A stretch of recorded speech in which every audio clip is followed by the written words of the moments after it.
الحمد لله وكفى وسلام على عباده الذين اصطفى أما بعد فأعوذ بالله من الشيطان الرجيم بسم الله الرحمن الرحيم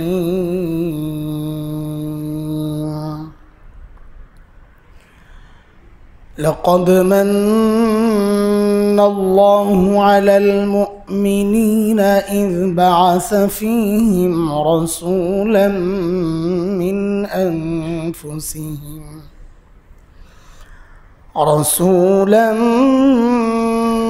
أنفسهم يتلو عليهم آياته ويزكيهم ويعلمهم الكتاب والحكمة وإن كانوا من قبل لفي ضلال مبين. وعن النعمان بن بشير رضي الله عنه أنه قال سمعت رسول الله صلى الله عليه وسلم يقول ألا وإن في الجسد مضغة إذا صلحت صلح الجسد كله وإذا فسدت فسد الجسد كله ألا وهي القلب أو كما قال عليه الصلاة والسلام. صدق الله العلي العظيم وبلغنا رسوله النبي الكريم ونحن على ذلك لمن الشاهدين والشاكرين والحمد لله رب العالمين. محترم حاضرين, আল্লাহ সুবহানাহু ওয়া তাআলার অশেষ দয়া যে মালিক আমাদেরকে ভালোবাসার কারণে মসজিদে এনেছেন, নামাজের ইন্তজার অপেক্ষায় আমাদেরকে বসে থাকার সুযোগ দিয়েছেন, আলহামদুলিল্লাহ। গত কয়েক জুমা থেকে আমরা কিছু চিন্তা, কিছু কাজ, কিছু মানসিকতা যেগুলো আমাদেরকে রব থেকে দূরে সরাইয়া দেয়, রবের সাথে সম্পর্ক ছিন্ন করে দেয়, এমন কিছু বিষয় নিয়ে আমরা আলোচনা করছিলাম। আজকে আমরা যাই হয় শেষ করবো আর কি, ইনশাআল্লাহ যতটুকুই হয়, একটু একটু থেকে যায়। আজকে আমরা আলোচনা করব ইনশাআল্লাহ ওই সমস্ত অন্তরের রোগ, কলবের রোগ, যে রোগগুলো মানুষকে রবের থেকে দূরে সরাইয়া দেয়। অন্তরের ব্যাধি এক ভয়ঙ্কর ব্যাধি। আমাদের শরীরের চিকিৎসার জন্য আমরা বেকুল থাকি, একটু সমস্যা হইলেই ডাক্তারের শরণাপন্ন হই, অথচ শরীরের সমস্যার চেয়ে কলবের সমস্যা আমাদের জন্য আরও অনেক বেশি ক্ষতিকর। শরীরের সমস্যা দিয়ে বেশির থেকে বেশি আমার জান যাবে, আমার জীবন যাবে, তো অন্তরের ব্যাধি থাকলে তো আমার জান্নাত যাবে। এখন কারো কাছে তার জান্নাতের চেয়ে তার জানের মূল্য বেশি হইলে সে শরীরের ডাক্তারের কাছে বেশি যাবে, আর যার কাছে তার জান্নাতের মূল্য বেশি সে কলবের ডাক্তারের কাছে বেশি যাবে। হিসাব পরিষ্কার। কলবের ওই সমস্ত রোগগুলোর মধ্যে কিছু ব্যাধি আছে বেশি মারাত্মক। যেমন একটা ব্যাধি হচ্ছে রিয়া। রিয়া সম্পর্কে আমরা জানি, অনেকেই জানি, বুঝি। লোক দেখানো ইবাদত, মনের মধ্যে একটা ভাব, আমি ইবাদত করতেছি, প্রশংসার আশায় ইবাদত করা, আলামত, রিয়ার আলামত। যা আমি কেন করতেছি, মানুষ আমার প্রশংসা করবে, এটা যদি হয় রিয়া। অথবা মানুষ আমাকে বুজুর্গ মনে করবে, আল্লাহওয়ালা প্রশংসা করবে, আমাকে আল্লাহওয়ালা মনে করবে, প্রশংসা করুক বা না করুক আমাকে আল্লাহওয়ালা মনে করবে, দিনদার নেককার মনে করবে। আমাকে মানুষ হাজি সাহেব বলবে, হাজি সাহেব। এগুলো হচ্ছে রিয়া। কেউ যদি প্রশংসা করে ফেলে আমার কোনো কাজ দেখে, তো এটাকে বলে নগদ সুসংবাদ, এটা রিয়া না। আমার আশা ছিল না যে লোকটা আমার এই কাজের জন্য প্রশংসা করবে, কিন্তু করার পর প্রশংসা করছে যে মাশাআল্লাহ আপনি এই কাজটা করছেন। এটা হচ্ছে নগদ আল্লাহর পক্ষ থেকে একটা পুরস্কার, সুসংবাদ। এটা রিয়া না। যদি আশা করে যে মানুষ প্রশংসা করবে, ওইটা রিয়া। করার পর প্রশংসা করলে সেখানে রিয়ার ব্যাপার থাকে না। এটা কতটা মারাত্মক অপরাধ। নবী আলাইহিস সালাম বলেন, ইন্না আখওয়াফা মা আখাফু আলাইকুম আশ-শিরকুল আসগর। ক্বালু ইয়া রাসূলাল্লাহ মা আশ-শিরকুল আসগর? ক্বালা আর-রিয়া। নবী আলাইহিস সালাম বলেন, আমার সবচেয়ে বেশি আশঙ্কা হচ্ছে ছোট শিরিক নিয়া। কেন? সাহাবায়ে কেরাম জিজ্ঞেস করলেন, কেন পরে আসতেছি? সাহাবায়ে কেরাম জিজ্ঞেস করলেন, ইয়া রাসূলুল্লাহ, শিরিক তো শিরিক, আবার ছোট শিরিক কোনটা? তো নবী আলাইহিস সালাম বলেন, ছোট শিরিক হচ্ছে রিয়া। ইবাদত হবে আল্লাহকে খুশি করার জন্যে, সেখানে যদি মাখলুককে খুশি করার জন্যে হয়, এটা একরকম রিয়া, এটা ছোট রিয়া, ছোট শিরিক। আশঙ্কা বেশি কেন? বড়টার চেয়ে ছোটটার আশঙ্কা বেশি কেন? কারণ ছোটটা আমার চোখে অপরাধ মনে হয় না, তওবা নসিব হবে না। এটা একটা ভয়ঙ্কর দিক। এমনি তো রাস্তাঘাটে আমরা এখন যে চলি, বড় বাস, ট্রাক, এগুলোর চেয়ে বেশি ভয় লাগে অটো, কখন লাগাইয়া দেয়। এই ছোটোগুলো, এগুলো বেশি অসতর্কতায় রাস্তায় চলাফেরা করে, এই জন্য এগুলো নিয়ে ভয়ও বেশি। বড়টা লাগাবে না, লাগায় ছোটোটা। তো নবী আলাইহিস সালামও বলেন যে আমার ছোট শিরিক নিয়ে বেশি ভয়। যে ছোট শিরিক কোনটা? রিয়া, লোক দেখানো ইবাদত। এটা একটা বড় সমস্যা। দেখেন মানুষ, আল্লাহ হাদিসটা আমরা একটু বুঝি আগে, হাদিসটা, তারপরে এই কথাগুলো আসি, তাহলে আরও সহজ হবে আপনাদের জন্য। আমি একটা হাদিস পড়ছি, হযরত নু'মান ইবনে বাশীর রাদিয়াল্লাহু আনহু। বুখারীতেও আসছে হাদিসটা, হাদিস 55, মুসলিম শরীফেও আসছে হাদিসটা 1599 নম্বর হাদিস। এই দুই জায়গাতেই এই হাদিসটা যে আসছে, নবী কি বলেন? হযরত নু'মান ইবনে বাশীর সাহাবী বলেন, আমি নবীকে বলতে শুনেছি। নবী আলাইহিস সালাম বলেন, আলা ওয়া ইন্না ফিল জাসাদি মুদগা। দেখেন, এটা বুঝার আগে আরেকটা কথা বুঝেন।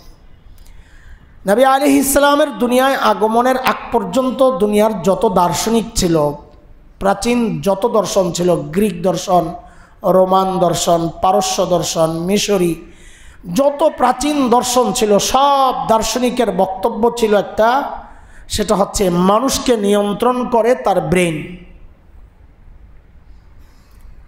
সর্বপ্রথম গোটা দুনিয়ার দার্শনিকদের বিরুদ্ধে দাঁড়ায়া আমাদের নবী আলাইহিস সালাম, উম্মি নবী, দুনিয়ার গবেষণার সাথে যার কোনো সম্পর্ক নাই, দুনিয়ার লেখাপড়ার সাথে যার কোনো সম্পর্ক নাই। উম্মি মানে মূর্খ না, নাউযুবিল্লাহি মিন যালিক। উম্মি মানে দুনিয়ার যে একাডেমিক ব্যবস্থা, একজন আরেকজনের কাছে পড়ে, এইরকম লেখাপড়া নবী করেন নাই। নবীকে মূর্খ কিভাবে বলবো? নাউযুবিল্লাহ। আরে আমি আপনি শিখছি মাখলুকের কাছে, আমাদের ওস্তাদ মাখলুক, তাই আমি নিজেরে শিক্ষিত মনে করি। আর আমার নবীর ওস্তাদ খালেক, নবীরে মূর্খ মনে করি। এটা কেমন কথা? পাগলামি ছাড়া কিচ্ছু না। আমাদের নবীকে শিখাইছেন কে? হ্যাঁ, নবী বলেন, আল্লামানি রব্বি, আমার রব আমারে শিখাইছেন। তো নবী আলাইহিস সালাতু ওয়াস সালাম সর্বপ্রথম গোটা দুনিয়ার দার্শনিকদের বিরুদ্ধে দাঁড়ায়া ঘোষণা দিলেন, না, মানুষকে তার ব্রেন নিয়ন্ত্রণ করে না, মানুষকে নিয়ন্ত্রণ করে তার হার্ট, কলব। এখান থেকে ব্রেনে যায়, হার্টের থেকে ব্রেনে যায়, ব্রেন বাস্তবায়ন করে। আপনি কাউকে ভালোবাসেন, এটা হার্টের কাজ। তখন ব্রেন আপনাকে নিয়ে ভালো চিন্তা করবে, খালি আপনার ভালো কিছু করতে চাইবে। ব্রেন হাতকে মেসেজ দিবে তার এই কাজটা করে দাও, ব্রেন মুখকে মেসেজ দিবে তার সাথে সুন্দরভাবে কথা বলো। এটা আসছে কোত্থেকে? হার্ট থেকে, মূল হার্ট। আর আজকের চিকিৎসা বিজ্ঞান, এরা যদি আক্ষরিক অর্থেও ধরি, আজকের চিকিৎসা বিজ্ঞানীরাও তো কি বলেন, ব্রেন না, মানুষের মূল হলো হার্ট। হার্ট ফেল করলে শেষ। ব্রেন ফেল করলে মানুষ মারা যায় ডাক্তার সাহেব, ব্রেন ফেল করলে মানুষ মারা যান ডাক্তার সাহেব বলতেছে, কিন্তু হার্ট ছেলে শেষ। তার মানে নবীর কথাই ঠিক, এটা তো বুঝানোর দরকার নাই, এমনিও ঠিক। দুনিয়ার মানুষ না বুঝলেও নবীরটাই ঠিক, এটার নামই ইসলাম, মেনে নেওয়া। তো নবী আলাইহিস সালাম বলেন, আলা ওয়া ইন্না ফিল জাসাদি মুদগাহ, শোনো, মানুষের দেহের ভেতরে একটা গোশতের টুকরা আছে, ইজা সলুহাত সলুহাল জাসাদু কুল্লু, যদি এটা ঠিক থাকে তো গোটা বডি ঠিক, আর সেটা যদি নষ্ট হয়ে যায় তো গোটা বডি শেষ। এটা যদি আক্ষরিক অর্থও ধরি তাও ঠিক, কারণ হার্ট যদি অকেজো হয়ে যায় তো শরীরের সব ঠিক থাকলেও লাভ নাই।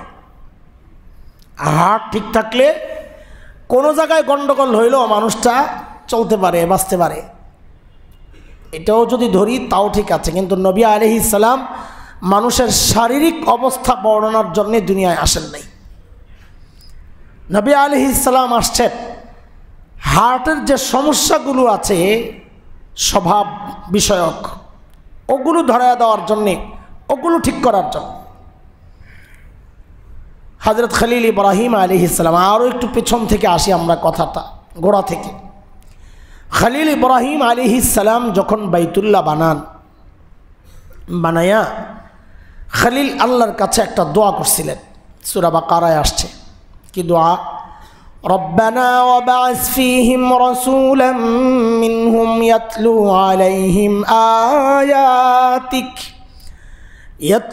আলাইহিম আয়াতিকা ওয়া ইউআল্লিমুহুমুল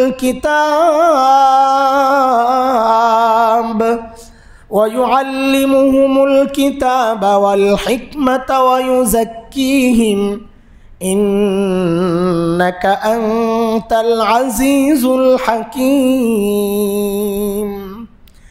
আল্লাহ, বাইতুল্লাহ তো বানালাম, এখন আপনি এমন একজন রসুল পাঠান, শিক্ষক, যিনি 4টা দায়িত্ব আদায়ের মাধ্যমে এই বাইতুল্লাহর চারপাশকে আবাদ করবে। কয় দায়িত্ব বলেন? দায়িত্বগুলোর সিরিয়ালটা ছিল খলিলের এইটা, আমি বলি শুনেন। ইয়াতলু আলাইহিম আয়াতিক, যেই রসুল আপনার কালামের তিলাওয়াত মানুষকে শোনাবে। এই দোয়াটা আল্লাহর হযরত খলিল ইব্রাহিম যে করছেন, বলেন এই দোয়া দ্বারা উদ্দেশ্য কে ছিলেন, কাকে চাইছেন? আমাদের রসুল সাল্লাল্লাহু আলাইহি ওয়াসাল্লামকে, তাই না? এটা তো মুখস্থ কথা, এটা তো মুখস্থ কথা। আমাদের রসুলকে চাইছেন, আপনি কেমনে বুঝলেন? এখানে তো বলা নাই রব্বানা ওয়াবআস ফীহিম মুহাম্মাদা, আল্লাহ মুহাম্মদকে পাঠান সাল্লাল্লাহু আলাইহি ওয়াসাল্লাম বলছেন নাকি? বলছেন রসুল তো আরও ছিল।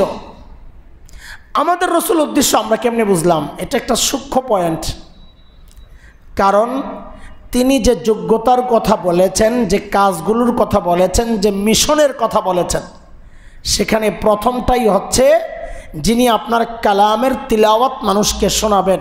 অন্য কোনো আসমানি কিতাবের তেলাওয়াতের সিস্টেম ছিল না। কেন?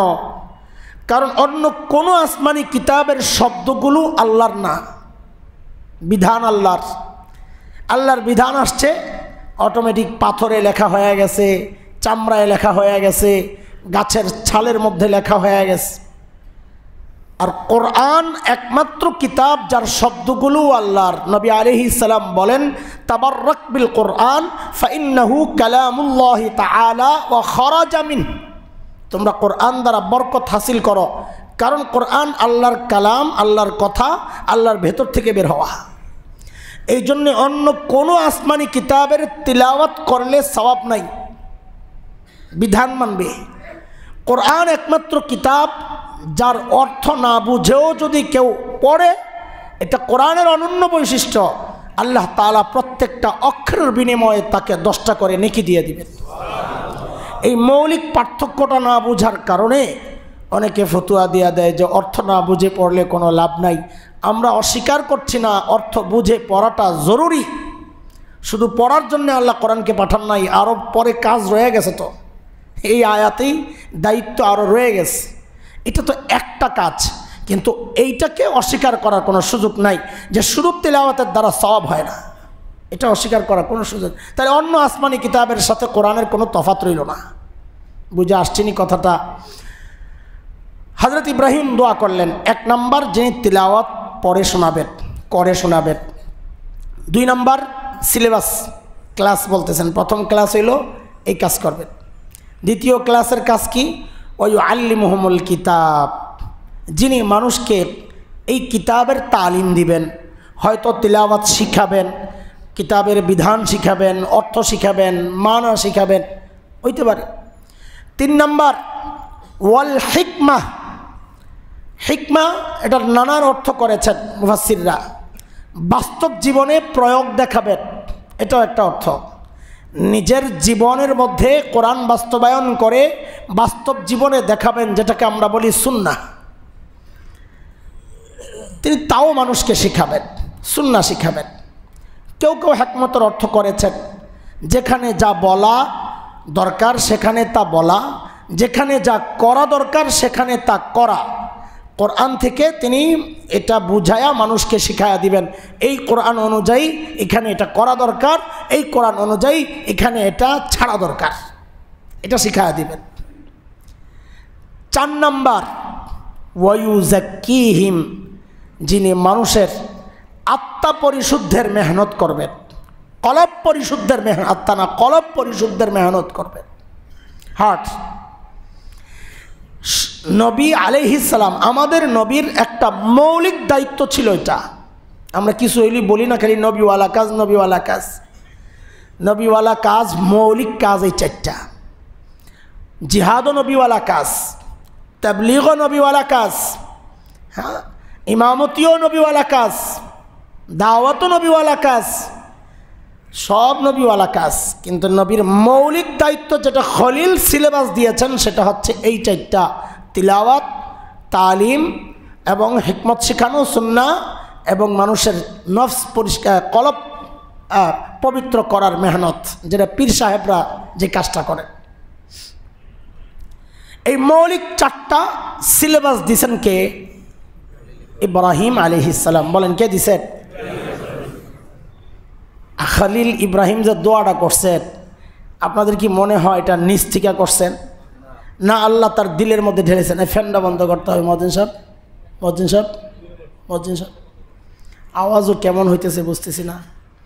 হ্যাঁ, ফ্যানটা বন্ধ করতে হবে। এসি এবং ফ্যান একসাথে নাকি চালাইতে আমার ডাক্তার সাহেব নিষেধ করছে। আচ্ছা ঠিক আছে, আওয়াজও কেমন যেন লাগতেছে আজকে। আচ্ছা ঠিক আছে, মনে হয় আমারই সমস্যা। তাহলে খলিলের সিলেবাসের দায়িত্ব কয়টা ছিল? 1 নম্বর তিলাওয়াত করা, 2 নম্বর তালিম, কোরআনের কিতাবের তালিম, সেটা শব্দের তালিমও হইতে পারে, অর্থের তালিমও হইতে পারে, বিধানের তালিম হইতে পারে, শিক্ষা দেওয়া। 3 নম্বর বাস্তব জীবনে নবীর যে সুন্নাহ এগুলা শেখানো, এটা একটা অর্থ, এটাই আপাতত বললাম। আত্মশুদ্ধি, কলবকে পরিশুদ্ধ করার মেহনত, এটা হচ্ছে কয় নম্বরে? কয় নম্বরে? আচ্ছা, খলিল কি নিজ থেকে এটা বলেছেন না আল্লাহ বলাইছেন? আল্লাহ খলিলকে দিয়ে এটা বলাইছেন, বলাইয়া আবার আল্লাহই সংশোধন করে দোয়া কবুল যে করছেন, সিলেবাসের যে সিরিয়াল ওখানে একটু আকপিস করছেন। আকপিস কেন করছেন? ওইটাই দরকার। তাহলে খলিলকে দিয়ে ওইটা কেন বের করছেন? যে মানুষ সাধারণত ওইটাই চিন্তা করবে যে সর্বশেষ হইল আত্মা পরিশুদ্ধের মেহনত করা, মানুষ ওইটাই চিন্তা করবে। খলিলও মানুষ হিসাবে ওইটা বলছেন, আল্লাহ আবার সংশোধন করে বুঝাইছেন তোমাদের যেটা মানুষ হিসাবে চিন্তা ওইটা ঠিক না, আত্মপরিশুদ্ধের মেহনতটা আল্লাহ 2 নম্বরে আইনা নতুন করে ঘোষণা দিলেন, লাকাদ মান্নাল্লাহু আলাল মুমিনিনা ইজ বাআসা ফীহিম রাসূলাম মিন আনফুসিহিম। আমি মুসলমানদের উপর এহসান করছি। আল্লাহ বলতেছেন সূরা আলে ইমরান 164 আয়াত, আমি দয়া করছি। কেন? যে আমি তাদের মধ্য থেকে একজন রসুল পাঠাইছি, যিনি কি কাজগুলো করছেন, কি কাজের জন্য এগুলা দয়া হইল, এই রসুল দয়া হইল। তো আল্লাহ বলেন তিনি 4 কাজ করেছেন। কয় কাজ? 1 নাম্বার, ইয়াতলু আলাইহিম আয়াতিহি, যিনি আল্লাহর কালামের তিলাওয়াত শোনাইছেন মানুষকে। তো এটা তো ঠিকই আছে। খলিলের দোয়া তো এটা 1 নম্বরে ছিল। হ্যাঁ, খলিলের দোয়া তো এটা কয় নম্বরে ছিল? শুধু তিলাওয়াত, শব্দ শিখানো 1 নম্বরে। 2 নম্বরে আল্লাহ বলতেছেন ওয়ায়ুযাক্কিহিম, যিনি মানুষের আত্মা পরিশুদ্ধের মেহনত করবেন, কলব সংশোধনের মেহনত করবেন। খলিলের দোয়া ছিল যেটা 4 নম্বরে, আল্লাহ ওইটাকে নিয়ে আসলেন 2 নম্বরে। কেন? যে আপনি যে বিধান শিখাবেন, সুন্নত শিখাবেন, বাস্তব জীবনে দ্বীনের প্রয়োগ শিখাবেন, যদি দিল ঠিক না থাকে তো এগুলো সে করবে কিন্তু এগুলো কোনো কাজে আসবে না। এই জন্য আগে দিল ঠিক করেন, দিলের সমস্যা দূর করেন। দিলের সমস্যা দূর না করলে নবী বলেন দিলটা, হার্ট যদি বরবাদ হয়ে যায় তো বাহ্যিক যে আমল আছে ওই আমলও শেষ। নামাজ সে ঠিকই পড়বে কিন্তু দিলের সমস্যার কারণে নামাজের কোনো মূল্য আল্লাহর কাছে নাই। রোজা সে ঠিকই রাখবে, হজ সে ঠিকই করবে, কিন্তু দিলের সমস্যার কারণে ওই হজের কোনো মূল্য আল্লাহর কাছে নাই। এই জন্য হজের একটা সওয়াবের কথা নবী আলাইহিস সালাম বলেছেন, মান হাজ্জা লিল্লাহ ফালাম ইয়ারফাস ওয়ালাম ইয়াফসুক রাজাআ কায়াউমিন ওয়ালাদাতহু উম্মুহু আও কামা ক্বালা আলাইহিস সালাতু ওয়াস সালাম। যে ব্যক্তি আল্লাহর জন্য হজ করবে, কার জন্য? যে হজে সে কোনো গুনাহ করবে না, অশ্লীল কাজে জড়াবে না। আচ্ছা, হজ কার জন্যে করে? কার জন্যে? তাইলে নবীর এই কথা বলার দরকার কি বাড়তি কথা? যে ব্যক্তি আল্লাহর জন্য হজ করবে, হজ তো আল্লাহর জন্যই করে। বোঝা গেল এখানে কোনো গন্ডগোল আছে? এখানে কেউ কেউ আল্লাহ না, নিজের জন্যও হজ করবে। সেই জন্যই নবী বলেছেন লিল্লাহ। হজ যদি হয় আল্লাহর জন্যে, তাইলে যায় এই সওয়াব সে যখন বাড়িতে ফেরত আসবে তো আল্লাহ তাআলা তাকে সদ্যজাত শিশুর মতো নিষ্পাপ বানায়া দিবেন, যেন আজকেই তার মা তাকে জন্ম দিল। হাদিসের শব্দ এটা। কখন? যখন হজটা হয় আল্লাহর জন্যে, রিয়ামুক্ত হয়, লোক দেখানো না হয়। তার মানে কি বোঝা গেল? ওই হার্ট ঠিক আছে বলেই হজটা আল্লাহর জন্য হয়েছে। যদি দিলে গন্ডগোল থাকে হজ আল্লাহর জন্য হবে না, তখন ওই বাহ্যিক যে আমল, ওই দিল নষ্টের কারণে বাহ্যিক আমলের কোনো মূল্য নাই। তো এই জন্যে আল্লাহ তাআলা এটাকে এত গুরুত্ব দিয়েছেন যে খলিল আনছিলেন 4 নম্বরে সিরিয়ালে, আল্লাহ ওটার একদম শুরুতে নিয়ে আসছেন, 2 নম্বরে নিয়ে আসছেন। যাই হোক, অন্তরের এই ব্যাধিগুলো, এগুলো কি কি? অনেকগুলো আছে, এর মধ্যে আজকে কয়েকটা আলোচনা করে আমরা ছেড়ে দিব আপনাদেরকে ইনশাআল্লাহ। এক তো বললাম রিয়া, লোক দেখানো ইবাদত। আরেক হচ্ছে হাসাদ, হিংসা। এটা এক মারাত্মক ইবাদত। হিংসা কতটা ভয়ঙ্কর ইবাদত এটা সূক্ষ্ম একটা বিষয়। যার জন্য হিংসা করতেছেন তার কিছু দেখে, তার মর্যাদা দেখে, তার মাল দেখে। সাধারণত এই 2টা জিনিসের কারণেই মানুষ হিংসা করে, মাল, মর্যাদা। এই যে মাল আর মর্যাদা, সম্পদ আর মর্যাদা দিছেন কে? তো হিংসা করা মানে আল্লাহর সিদ্ধান্তে আপত্তি করা, যে এটা অরে দেওয়া ঠিক হয় না, এর জন্য আমি উপযুক্ত আছিলাম, কাজটা কি করলেন আপনি? এটা হচ্ছে হিংসার মূল বিষয়। আল্লাহর সিদ্ধান্তের উপর আমার আপত্তি, যা আপনি যেই বন্টন করেছেন আপনার এই বন্টন ঠিক হয় নাই, এই দায়িত্ব আমারই দিলে আমি উপযুক্ত ব্যক্তি ছিলাম। হিংসার 3টা দিক হইতে পারে, আমাদের বড়রা বলেন। 1, তার কাছ থেকে চলে যাক, গিয়ে এটা আমার কাছে আসুক, এটা একরকম হিংসা। আরেক হইল তার কাছে থাকুক, আমার কাছেও আসুক, এটা একরকম। আরেকটা হইল আমার কাছে আসুক বা না আসুক, তার থেকে চলে যাক, এটা হলো হিংসার সবচেয়ে খারাপ দিক। আমার মধ্যে এই যোগ্যতা আসুক বা না আসুক, এই সম্পদ আমার আসুক বা না আসুক, তার কাছে যেন না থাকে। এটা হচ্ছে হিংসার সবচেয়ে মারাত্মক দিক। হিংসা মানুষকে ভেতর থেকে শেষ করে দেয়। আগুন, এটা আগুন। আগুন যেমন কাউকে জ্বালাইতে পারলে জ্বালায়, যদি কাউকে জ্বালাইতে না পারে তো আগুন পরস্পরকে জ্বালাইতে জ্বালাইতে নিঃশেষ হয়ে যায়। আগুন কাউকে জ্বালাইতে না পারলে একসময় নিভে যায় না, জ্বলতেই থাকে। হ্যাঁ বলেন, কেন নিভে যায়? কারণ আগুন যখন কাউকে জ্বালাইতে পারে না তখন সে নিজেরা একে অপরকে জ্বালাইতে থাকে। এটা আগুনের স্বভাব। একজন আরেকজনকে জ্বালাইতে জ্বালাইতে, একে অপরকে জ্বালাইতে জ্বালাইতে আগুন নিজেরা নিঃশেষ হয়ে যায়।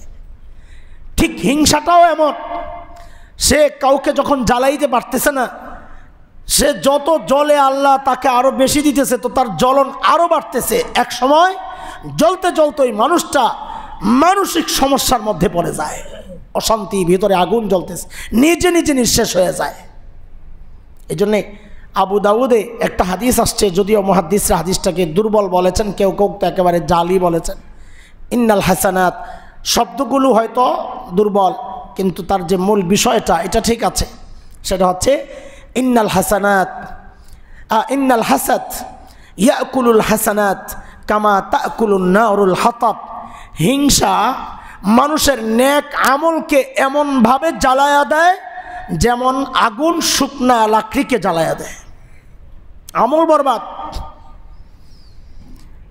হিংসা সংশোধনের রাস্তা হযরত থানবী রহমতুল্লাহ আলাইহি কিছু দিয়েছেন, আমি আপনাকে শোনাইয়া দিই। যার ব্যাপারে হিংসা হবে তার জন্য আল্লাহর কাছে বেশি, যদি এই রোগটা নিজের থেকে সরাইতে চান, এই রোগ নিজের থেকে সরাইতে চাইলে তার জন্য আল্লাহর কাছে বেশি বেশি দোয়া করা। আল্লাহ তাকে আরও বাড়াইয়া দাও, আল্লাহ আমাকেও দাও এরকম নিয়ামত, আমাকেও দাও, তাকে আরও বাড়াইয়া দাও, তার জন্য দোয়া করা। নিজের মজলিসে তার প্রশংসা বেশি বেশি করা, তাকে হাদিয়া দেওয়া, তাকে সালাম বেশি বেশি দেওয়া, কোথাও সফরে গেলে তার কাছে বলে যাওয়া, আসার পর আবার তার সাথে দেখা করা। এই কাজগুলো করলে হাকিমুল উম্মত বলেন তার ব্যাপারে যে হিংসাটা কাজ করবে এটা ধীরে ধীরে শেষ হয়ে যাবে ইনশাআল্লাহ। এগুলা চিকিৎসা, আমাদের কলবের ডাক্তারদের চিকিৎসা, এগুলা আমরা চেষ্টা করব মানার জন্য ইনশাআল্লাহ তাআলা। দুইটা গেল, এক হচ্ছে রিয়া। রিয়া দূর করার রাস্তা কি? রিয়া দূর করার রাস্তা হইল ইখলাস তৈরি করা। রিয়ার চিকিৎসাই ইখলাস।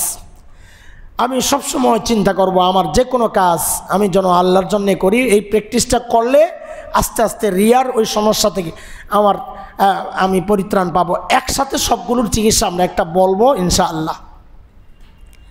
গেল দুইটা। 3 নাম্বার,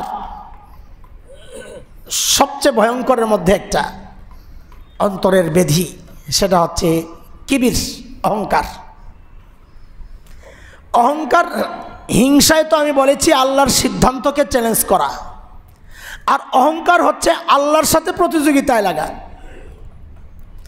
কারণ আল্লাহ বলেছেন আল কিবরিয়াউ রিদাই, অহংকার এটা আমার চাদর, মানে এটা আমার চাদর। মানুষ এক সময় গায়ে দিয়া নিজের সতর ঢাকে, এখন তো আর পাঞ্জাবি পরে, জামা পরে।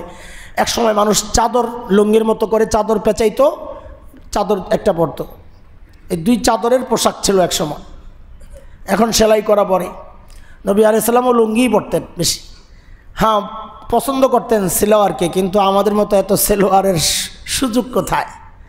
হ্যাঁ, কষ্টের জীবন, কিন্তু পছন্দ করতেন, কারণ ওটার দ্বারা সতর ভালো থাকে।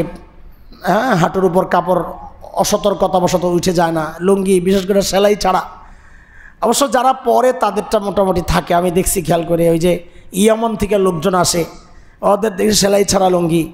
তারপরে ওমান থেকে আসে, সেলাই ছাড়া লুঙ্গি পরে নিচে। আবুধাবির অনেক লোকজন লুঙ্গি পরে, জুব্বা পরে নিচে, লুঙ্গি পরে সেলাই ছাড়া বড় কাপড়, ওটারে পেঁচায়। ওরা কেমনে পেঁচায় ওটা ধর ওদের সতর খোলে না। তা আমরা তো সেলাইওয়ালা লুঙ্গি পরলেও মাশাআল্লাহ লুঙ্গি ঠিক থাকে না, অভ্যাসের ব্যাপার। তো নবী আলাইহিস সালাম সিলোয়ার পছন্দ করতেন, কিন্তু পরার সুযোগ পান নাই নিজের অসচ্ছলতার কারণে। তো আল্লাহ তাআলা বলতেছেন এটা আমার চাদর, মানে এটা আমার ইজ্জতের ব্যাপার। এটা যদি কেউ এই আমার চাদর নিয়ে টানাটানি করে, তো আল্লাহ তাআলা বলেন আমি তাকে জাহান্নামে ফেলাই দিব, আমার সাথে আসতো টক্কর দেওয়ার জন্য। কত ভয়ঙ্কর।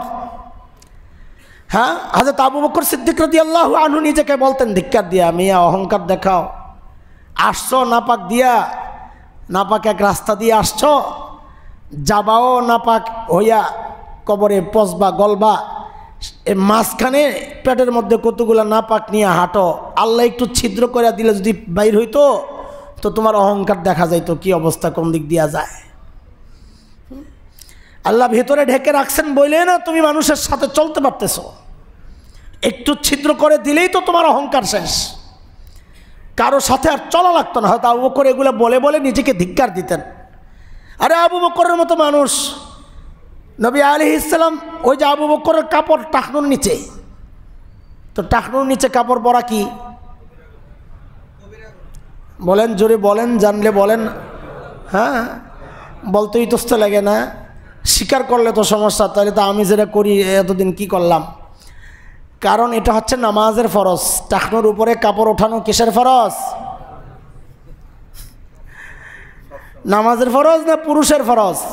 বলেন, টাকনুর উপরে কাপড় পরা এটা নামাজের ফরজ না পুরুষের ফরজ?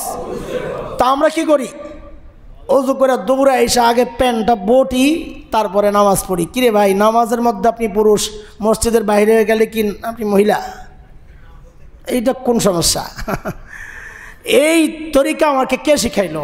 হ্যাঁ, একটা চিন্তা তো ঠিক আছে যে নামাজ অবস্থায় অন্তত আমি গুনাহমুক্ত থাকলাম, কিন্তু নামাজের বাহিরে আপনি আল্লাহর বান্দা না, খালি নামাজই আল্লাহর বান্দা যে এই অবস্থায় আমাকে গুনাহমুক্ত থাকতে হবে? নামাজের বাহিরে গেলে কি আপনি কার বান্দা তাইলে জিজ্ঞেস করি? নামাজের বাহিরে যদি আল্লাহর বান্দা হন তো নামাজের বাহিরেও আল্লাহর হুকুম মানতে হবে। হ্যাঁ, আল্লাহর হুকুম সব জায়গায় মানার জন্য আল্লাহ তাআলা পাঠাইছেন নির্দিষ্ট কোনো টাইম। আল্লাহর নিয়ামত সবসময় ভোগ করছি কিনা বলেন তো? আমরা আল্লাহর নিয়ামত সবসময় ভোগ করছি কিনা? শুধু মসজিদে আসলে করি না বাহিরে গেলেও করি? বাজারে গেলে, শুধু সংসদে গেলে আল্লাহর নিয়ামত ভোগ করি না? ওখানে তো এসি আছে, কত কিছু আছে। হ্যাঁ, সচিবালয়ে আল্লাহর হুকুম, আল্লাহর নিয়ামত ভোগ করি। তো আল্লাহর নিয়ামত ভোগ করলে যিনি এই নিয়ামত দিয়া রাখছেন তাকে কি বলে? রব। কি বলে? বলেন, কি বলে? রব। দুনিয়ার সব জায়গার সিস্টেম হচ্ছে যার খরচে চলেন তার হুকুম মানেন, সব জায়গায় এটাই। আপনি যার চাকরি করেন, যার থেকে বেতন নেন তার চাকরি করেন, তার কাজগুলো করেন, তার কথা মতো চলেন। শুধু এক জায়গায় মানুষ এই বিদ্রোহটা দেখায় যে আল্লাহর নিয়ামত প্রতি মুহূর্তে ভোগ করা সত্ত্বেও আল্লাহর হুকুম বান্দা মাইনা চলে না। এই জন্যে বলি যে রব তো মুখে মুখে বলি, আসলে তো রব আমরা মানি না। রব যদি মানতাম আমি তাইলে বলতাম না সংসদে রবের হুকুম চলবে, কারণ সংসদেও আমি রবের নিয়ামত ভোগ করতেছি। সচিবালয়ে রবের হুকুম চলবে, কারণ সচিবালয়ে আমি রবের নিয়ামত ভোগ করতেছি। বাজারেও রবের হুকুম চলবে, কেন? বাজারেও আমি রবের নিয়ামত ভোগ করতেছি। যেখানে যেখানে রবের নিয়ামত ভোগ করব ওই জায়গাতেই রবের হুকুমও চলবে। রব মানতেছি, এত সোজা রব? মুখস্থ কথা এটা যে আমার রব আল্লাহ। আল্লাহু আকবার। অহংকারের কথা বলতেছিলাম। তো হযরতে আবু বকর কাপড় টাকনুর নিচে চলে যেত মাঝে মাঝে, এই খোঁজখবর নাই, আহারে নিজের এই জীবনের কোনো খোঁজখবর নাই। নবী আলাইহিস সালাম বলছেন, আবু বকর রে দেখা তোমরা এটা, মানে ও কিছু বললো না, ছেড়ে তো।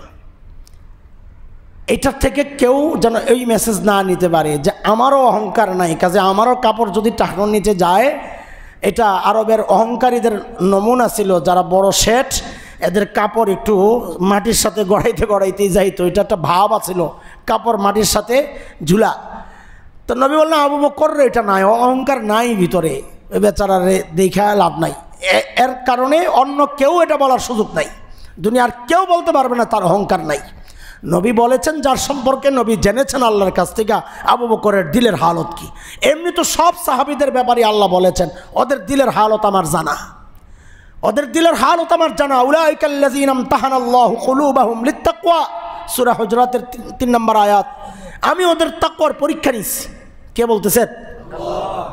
ভুলটুল যা কিছু করছে দেখো, ওটা অন্তরের সমস্যা না, এমনি হয়ে গেছে। তো হয়ে গেছে যে এখন তো আল্লাহ বলেন লাহুম মাগফিরা, আমি সব ডিরে মাফ করে দিছি। তাহলে কত বড় পোড়া কপাল! ওই পোড়া কপাল আল্লাহ মাফ করা সত্ত্বেও সাহাবীদের দোষ খুঁটে খুঁটে বের করে।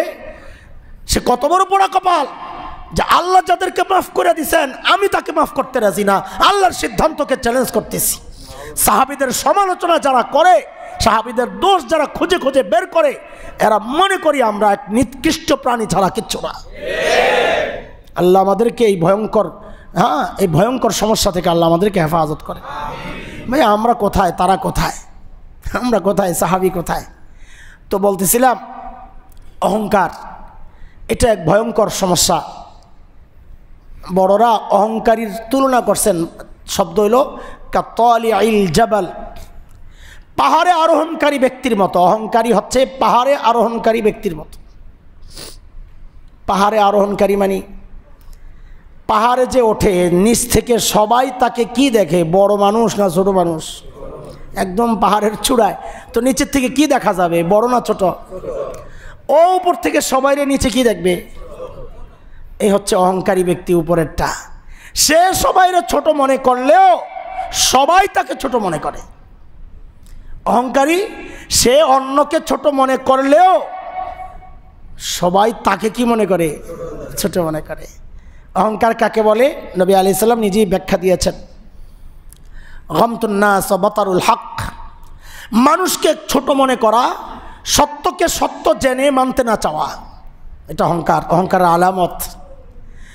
মানুষকে ছোট মনে করা, কাউকে নিজের থেকে ছোট মনে করা। হযরত হাকিমুল উম্মত বলতেন, ফিলহাল এখন যে অবস্থা, এখন এই অবস্থায় তো আমি নিজেকে কাফেরের চেয়ে ভালো মনে করি, যেহেতু আমার ঈমান আছে, কাফেরের ঈমান নাই। কিন্তু পরিণামের সম্ভাবনার দিক থেকে, শব্দটা এটাই, পরিণামের সম্ভাবনার দিক থেকে আমি কাফেরের চেয়ে নিজেকে খারাপ মনে করি। কেন? হতে পারে আমি বেঈমান হইয়া নাউজুবিল্লাহ মারা গেছি, আর ওই কাফেরটা পরবর্তীতে ঈমান সহ মারা গেছে। এই সম্ভাবনা আমি আমার দিলের মধ্যে পুষি, লালন করি। দেখেন কত বড় বিনয়! কত বিনয়! এটা বিনয়, এটা এক বড় নিয়ামত আল্লাহর। বিনয় ছাড়া আমল হয় না, একটা কথা মনে রেখেন। এলেমের তুলনা, মাদ্রাসার ছাত্ররা শোনেন, এলেমের তুলনা করা হয়েছে পানির সাথে। এলম কার সাথে? পানি। পানি পানির মানে পানির দুইটা চরিত্র আছে। এক চরিত্র পানি, যেটা ভাসা ভাসা থাকে, ওটার মধ্যে ময়লা থাকে, ওটা ব্যবহার উপযোগী না। আর যেটা গভীর থেকে আসে, নলকূপ দিয়ে যেটা ওঠায় গভীরের, ওইটা খাবারের উপযোগী, ব্যবহারের উপযোগী। ঠিক এলম যদি ভাসা ভাসা হয়, শব্দের অর্থকেন্দ্রিক হয়, ওই যে আপনারা ফদিলাত শেখ আল্লামা মুফতি ইন্টারনেট লাআনাতুল্লাহি আলাইহি থেকে যে এলেমটা পান, ওই এলেম যদি হয় ভাষা ভাষা, সেখানে নানান সমস্যা থাকবে, এটা আমল উপযোগী হয় না, বিশৃঙ্খলার সৃষ্টি করে। আর এলম যদি হয় গভীরের, একদম সব জানে সে, তখন ওই এলেম দ্বারা নিজেও উপকৃত হয়, মানুষকে উপকারে, মানুষের জন্য এটা উপকারী হয়। এটা হচ্ছে এলেমের উদাহরণের একটা দিক পানির সাথে। আরেকটা দিক হচ্ছে পানির গতি সবসময় কোন দিকে থাকে, নিচের দিকে না উপরের দিকে? বলেন বলেন নিচের দিকে। ইলম আল্লাহ তাআলা মুতাকাব্বির, অহংকারী যে নাকুচ যায়, নিজের বড় মনে করে, কোনো দিন এলেম উপরের দিকে যাবে না, অহংকারীর কাছে যাবে না। এলেম সবসময় নিচের দিকে যাবে। যে বিনয়ী, এলেম তার কাছে যাবে। এলেম ছাড়া আমল আসবে না। কাজেই অহংকারীর আমলও নষ্ট হয়ে যায়। কেন? সে জানেই না, জানলে না মানবে, তার এলেমই তো অর্জন হয় না, কারণ সে তো অহংকারী, এলেম তার কাছে যাবে না। উম্মতের সবচেয়ে বড় আলেম হযরত আব্দুল্লাহ ইবনে মাসউদ রাদিয়াল্লাহু আনহু মানুষ ছিলেন খাটো আর বিনয়ী। আমাদের এই সময়ের শ্রেষ্ঠ আলেম, আমাদের বর্তমান বাইতুল মুকাররমের খতিব হাফিজাহুল্লাহ হযরত মাওলানা মুফতি আব্দুল মালিক হাফিজাহুল্লাহ তাআলা, তিনি যে কত বড় মানুষ আপনারা সাধারণ মানুষরা বুঝবেন না। হয়তো বয়ানে বসলে বলবেন, এই ব্যাটার চেয়ে আমগো হাসান জামিলি তো ভালো কথা কয়। ওয়াল্লাহি ওয়াল্লাহি, আল্লাহকে সাক্ষী রেখে বলছি, আমি মুফতি আব্দুল মালিক হাফিজাহুল্লাহর ছাত্র হওয়ার যোগ্যতা রাখি না। তিনি যেই লেভেলের উস্তাদ, আমি তার কাছে পড়ার যোগ্যতা রাখি না। সত্যি, মসজিদে এই মিম্বরে বসে বলতেছি, তার কাছে পড়ার যোগ্যতাও আমার হয় নাই। তার লেভেলের হওয়ার তো দূরের কথা। চিনেন আপনারা, কোন নেক আমল করছিলাম এই দেশ ও জাতি, যা আল্লাহ তাআলা এমন একজন মানুষকে বাইতুল মুকাররম নিয়ে বসায়া দিস।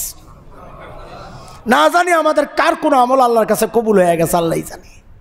এটার পুরস্কার পেয়ে গেছে আমরা। এমন একজন প্রেসিডেন্ট যদি আল্লাহ নিয়ে বসায় দিত, এমন একজন প্রধানমন্ত্রী যদি আল্লাহ নিয়ে বসায় দিত, আল্লাহ তুমি কবুল করো, আল্লাহ তুমি কবুল করো। কেমনে যে কি হয়ে গেল, আমরা অবাক হয়ে গেছি। এর চেয়ে খুশি আমাদের দ্বিতীয় কোনো ব্যক্তি হইলে এইরকম খুশি আমরা হইতাম না। ইলম এর সাথে যাদের সম্পর্ক আছে তারা জানে এই মানুষ কত বড় মানুষ, অথচ প্রায় জুতা দুই পায়ের পয়রা বেরিয়ে যায়। আল্লাহ, 2 পায়ের 2 জুতা পরে বেরিয়ে গেছে গা। ওনারাই তার যোগের আবু বকর, কাপড় পরে ঠিক নাই। নবী বলেন যে গেছে গা, থাক কিছু করে। আবু বকর আলাদা জিনিস। আমরাও বলি মুফতি আব্দুল মালিক আলাদা জিনিস। কি জামার, আমার মতো এত সুন্দর একটা জুব্বা পরলে না বড় হুজুর লাগে। কি একটা জামা পরে বেটা, এই কাটা এই পর্যন্ত দেখলে মানুষকে বাড়ে, না জানি কোন মসজিদের খাদেম টাদেম হইব। আমগো মসজিদের বহু খাদেম আছে, ওনার সেই স্মার্ট। আল্লাহ বিনয় আছে বলেই আল্লাহ তাআলা ইলমের এই সাগর বানায় দিয়েছেন মানুষটারে। এটা বিনয়ের পুরস্কার, বিনয়ের পুরস্কার এটা। কারণ ওই যে ইলম কিসের মতো, কিসের মতো? পানির মতো। পানির রোগ সবসময় নিচের দিকে, ইলম সবসময় বিনয়ের কাছেই যাবে, উপরে অহংকারীর কাছে ইলম যাবে না। ইলম যদি না যায় তো আমল করব কেমনে? তার মানে একজন অহংকারী আমল করা থেকেও বঞ্চিত থাকে, কারণ ওই আমল সম্পর্কে তার জানাই তো হয় না। আল্লাহ তাআলা এই ভয়ঙ্কর রোগ থেকে আমাদেরকে হেফাজত করে। কয়টা গেল ভাই? রিয়া, হাসাদ, হিংসা, অহংকার। 4 হব্বে মাল একটা কথা বলে, মালের মহাব্বত, দুনিয়ার মহাব্বত, এটাও একটা অন্তরের ব্যাধি। হায়, আশপাশ দেখি মাঝে মাঝে আর অবাক হয়ে হারে মানুষ কি পেরেশান দুনিয়ার জন্য, কি পেরেশান। কই তার সন্তান, কই বিবি, কোনো খোঁজখবর নাই, চলছে দুনিয়া দুনিয়া। এই জন্যই তো বড়রা কুকুরের সাথে তুলনা করছেন, যারা এরকম দুনিয়াদার, কুকুরের সাথে। এটা এই যুগে বোঝা খুব সহজ হয়ে গেছে। দেখেন, মৃত্যু জন্তু কুকুরেও খায়, শকুনে খায় না বুঝি, শিয়ালে। কিন্তু বড়দের একটা বড় দারুণ একটা বক্তব্য আছে, আর দুনিয়া জিফা। এটা হাদিস না, হাদিস বলে অনেকে চালায় দেয়। আমিও জানতাম এটা হাদিস, বলছিও ছোটোবেলায় বহু জায়গায়, কিন্তু ওই মুফতি আব্দুল মালিক সাহেবের কিতাব পড়া শুনছি, বুঝছি যে না এটা হাদিস না, এটা। দেখেন, ওনার সম্পর্কে একটা কথা বলি। একটা কিতাব লিখছিলেন উনি, প্রচলিত জাল হাদিস। কি নাম?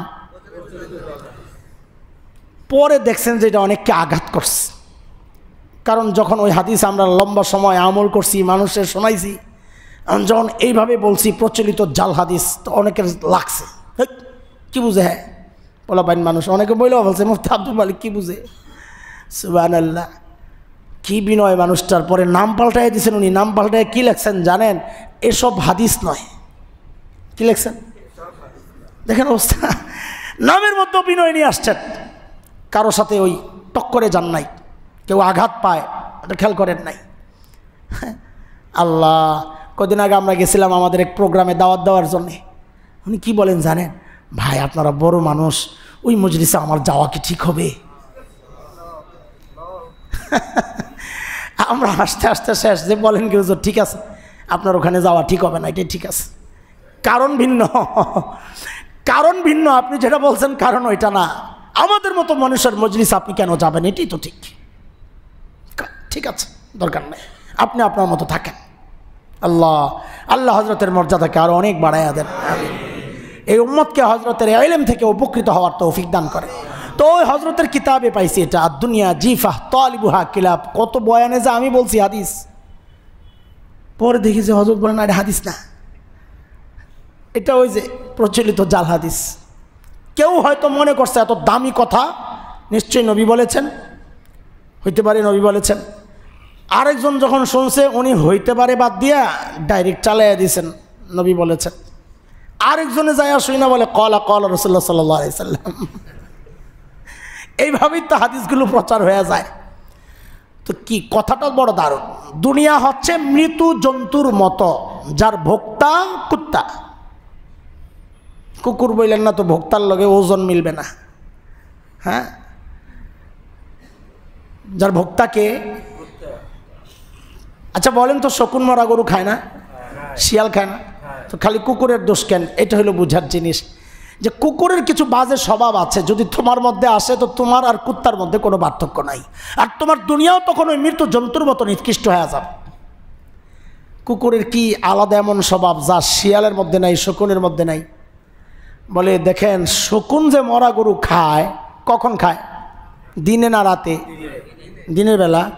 রাতে তাল গাছের মাথায় বসে বসে জিকির আজকার করে। পোলাবেন বলবে করতে গিয়ে, পোলাবেন শকুন দেখছে, কাউয়া মনে করছিস নাকি আবার তোরা?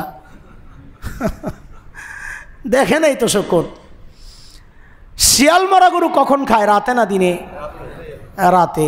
দিনের বেলা কোনো গড়তে টড়তে মুরগির খড়ের নিচে চুপ করে বিলারের মতন বয়ে থাকে, টের পাওয়া যায় না।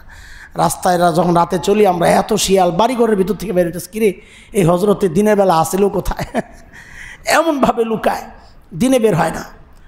তো শকুন মরা গরু খায় দিনের বেলা, রাতে বের হয় না। তার মানে কি, শকুনের মরা গরু খাওয়ার একটা টাইম টেবিল আছে। শিয়াল মরা গরু খায় রাতের বেলা, দিনে বের হয় না। তার মানে শিয়ালেরও মরা গরু খাওয়ার একটা কি আছে, টাইম টেবিল আছে। কুকুর মরা গরু কখন খাইতে বের হয়? দিনে না রাতে? হ্যাঁ, সব সময়। এটাই তো সমস্যা। তুমি খাবা, তোমার কোনো টাইম টেবিল থাকবে না।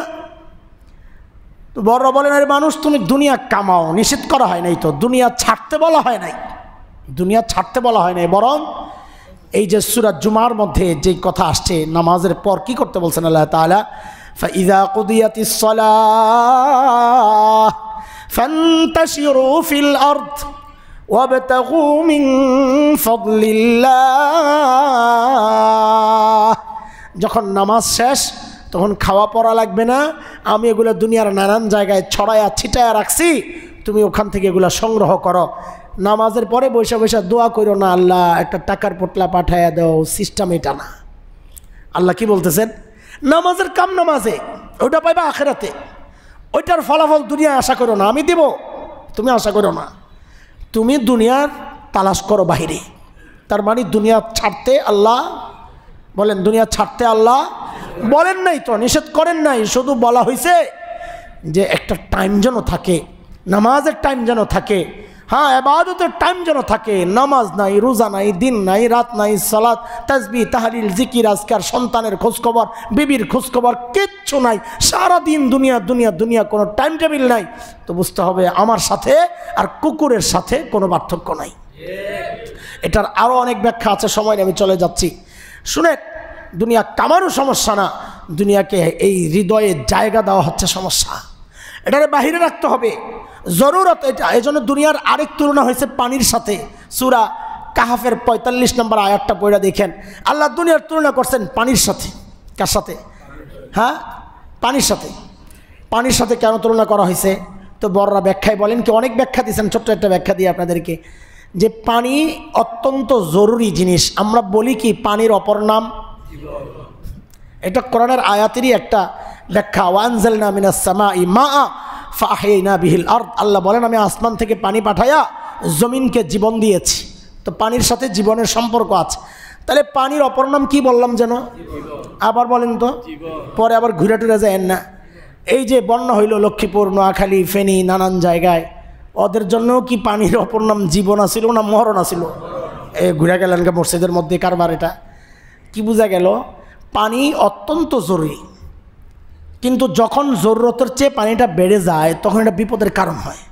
বলে কত বিপদ? বলে যত বাড়ে তত বিপদ। ঠিক মানুষের সম্পদ দুনিয়া, এটাও অত্যন্ত জরুরি জিনিস। দুনিয়া না হলে আপনি খাবেন কোত্থেকে, কাপড় পরবেন কোত্থেকে, বাড়ি বানাবেন কোত্থেকে? জরুরত, দুনিয়া জরুরত। কিন্তু দুনিয়া পানির মতো, যখনই জরুরতের চেয়ে বেড়ে যাবে তখনই এটা বিপদের কারণ হবে। মানে কত বিপদ? বলে যত বাড়ে তত বিপদ। যার যত বেশি, ঘুমাইতে ট্যাবলেট খাইতে হয় তত বেশি। যার নাই, ওই দেখেন ফুটপাতে কি নাক ডেকে ঘুমাইতেছে। মাঝে মাঝে আশেপাশে যাওয়ার সময় বলি, আরে কি শান্তি দাও, কি নাকের ডাকার আওয়াজ, এইরকম একটা সুখের ঘুম যে কয় বছর ধরে দেই না আল্লাহ জানে। টাকা পয়সা নাই, যত বেশি দুনিয়া তত বেশি পেরেশানি। দুনিয়ার মহাব্বত, এটাও অন্তরের একটা বিধি। হ্যাঁ, আরেকটা হচ্ছে মর্যাদার মহাব্বত, পদ পদ পদ, গদি গদি, চেয়ার, এটাও একটা অন্তরের সমস্যা।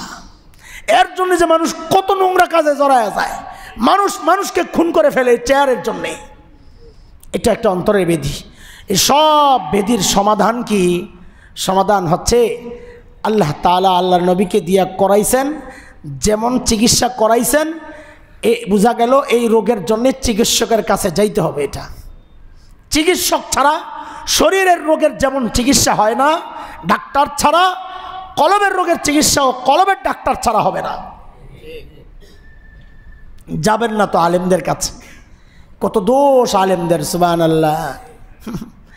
আরে ভাই, এক ব্যক্তিগত হাসান জামিল খারাপ হইতে পারে, সামষ্টিকভাবে ওলামায়ে কেরাম খারাপ, এটা আপনি বলবেন কেমনি, কিভাবে বলবেন এটা?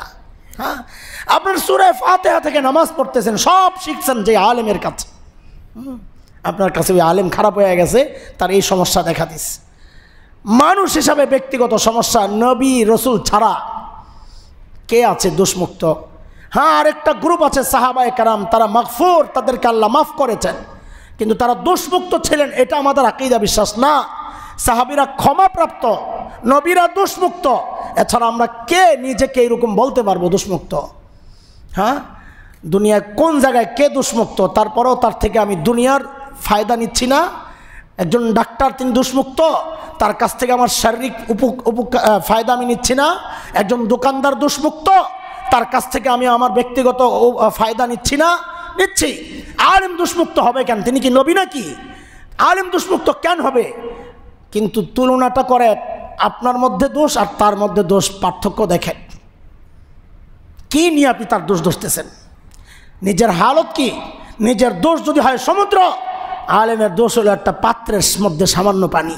এটাও বুঝেন, একটু বুঝেন, বুঝার চেষ্টা করেন। তাও সেটা সামষ্টিকভাবে না, আকীদা বিশ্বাসের সাথে ব্যক্তিগত দোষের কোনো সম্পর্ক নাই, এটা মনে রেখেন। একজন আলেম সে সহি আকীদাওয়ালা হবে, মানহাজ তার ঠিক থাকবে, তার টার্গেট ঠিক থাকবে, আল্লাহর ভয় তার মধ্যে অন্যদের তুলনায় বেশি থাকবে। এটা কোরআনের কথা, আমার কথা না। আলেম ছাড়ছি তো মরছি, মনে রেখেন একটা কথা, আলেম ছাড়ছি তো মরছি।